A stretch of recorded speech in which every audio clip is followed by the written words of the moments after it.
प्रतिस्थापन विधि प्रश्नावली 3.2 का पहला सवाल है, जिसमें पहली समीकरण है x प्लस वाई बराबर 14, x माइनस वाई बराबर 4। इसे हमें प्रतिस्थापन विधि से हल करना है। पहले हम दोनों समीकरण को नाम देंगे, समीकरण 1, समीकरण 2। अब हम समीकरण 1 से x का मान निकालकर समीकरण 2 में रखेंगे। हमारी समीकरण 1 है x धन y बराबर 14। x का मान निकालेंगे, y को उधर लेके जाएंगे 14, y इधर प्लस का था इसीलिए इधर आया माइनस का y। इसे हम नाम देंगे समीकरण 3। अब x का यह मान हम समीकरण 2 के अंतर्गत रखेंगे। समीकरण 2 में x का मान रखने पर हमारी समीकरण 2 है x माइनस वाई बराबर 4। इसमें हम x की जगह पे रख देंगे 14 माइनस वाई। x की जगह रखा 14 माइनस वाई। अब ये वाला माइनस वाई ऐसा का ऐसा ही बराबर 4, 14 ऐसा ही। दोनों y माइनस के हैं तो दोनों जुड़ जाएंगे, एक y और एक y हो जाएंगे 2y। दोनों माइनस के इसलिए माइनस का 2y बराबर 4। 14 को उधर लेके जाएंगे, इधर प्लस के हैं तो उधर माइनस का हो जाएगा, ये 4 ऐसा ही माइनस का 14, और इधर ये माइनस का 2y ऐसा ही रहेगा। इधर 4 प्लस का है, 14 माइनस का है। बड़ी संख्या 14 है इसलिए 14 में से 4 गए, बचेंगे 10 माइनस के 10।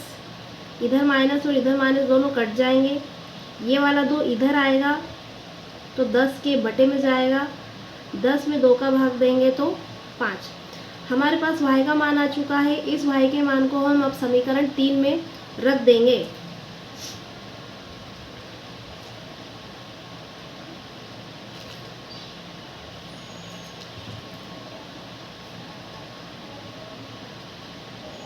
हमारी समीकरण थी x बराबर 14 माइनस वाई।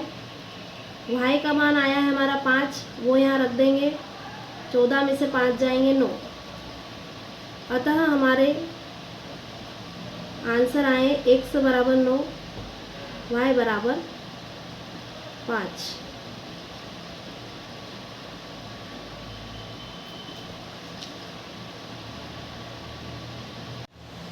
हमारा दूसरा सवाल है s माइनस टी बराबर 3। दूसरी समीकरण में s बटा 3 प्लस टी बटा 2 बराबर 6।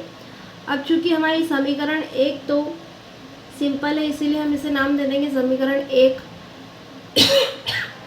समीकरण 2, इसमें हम बटे वाली संख्या पहले हटाएंगे, इसीलिए क्योंकि यहाँ पे बटे में 3 और 2 दोनों हैं, 3 और 2 का लघुत्तम आता है 6, तो हम पूरी समीकरण में 6 से गुणा कर देंगे।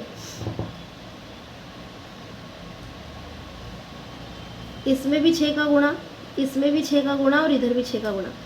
इधर ये कट जाएगा तो ये रह जाएगा 2s, इधर 2 और 6 कटेंगे रह जाएगा 3t, इधर 6 का गुणा कर देंगे 36। ही हमारी हो गई समीकरण 2।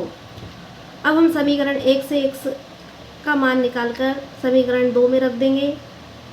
समीकरण 1 है हमारी s माइनस टी बराबर 3। s का मान निकालेंगे, t उधर जाएगा, इधर माइनस का है तो इधर प्लस का, s का मान आ गया 3 प्लस t, ये हमारी समीकरण 3। s का यह मान समीकरण 2 में रखेंगे।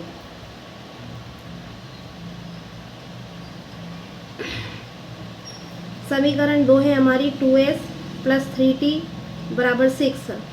इसमें s की जगह पर 3 प्लस t रखना है, तो इसके लिए हमें दोनों संख्या के कारण कोष्ठक लगाना पड़ेगा। अब हम कोष्ठक को खोलेंगे। 2 का गुणा 3 में होगा 6, 2 का गुणा t में होगा 2t प्लस 3t ऐसा का ऐसा ही। इस 6 को हम उधर लेके जाएंगे, इधर प्लस का है उधर माइनस का हो जाएगा, इधर 2 और 3 ये हो जाएंगे 5t।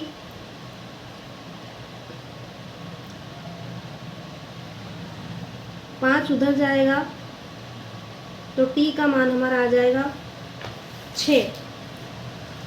अब t का यह मान हम समीकरण 3 में रख देंगे।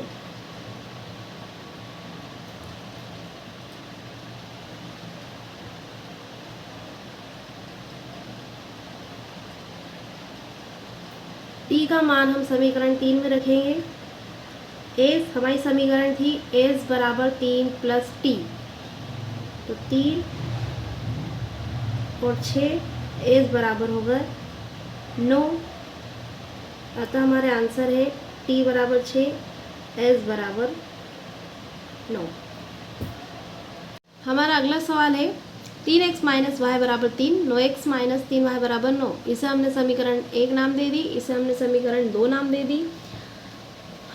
समीकरण 1 से इसमें हम समीकरण 1 से y का मान भी निकाल सकते हैं, तो यहाँ हम y का मान निकालेंगे।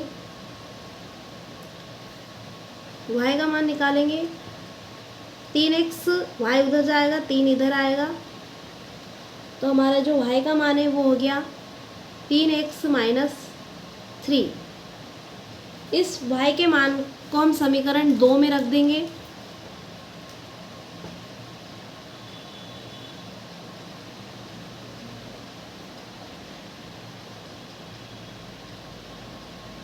हमारी समीकरण 2 है 9x माइनस 3y बराबर 9।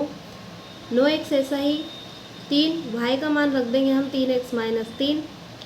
अब हम कोष्टक खोलेंगे, 3 का 3 में गुणा हो जाएगा 9x, ये माइनस प्लस, 3 और 3 9 बराबर 9। 9x और 9x कट जाएंगे, ये रह जाएगा 9।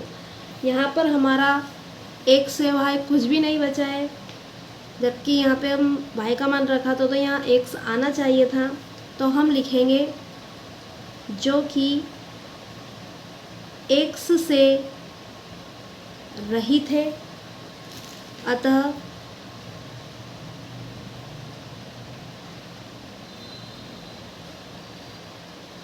यह x के सभी मानों के लिए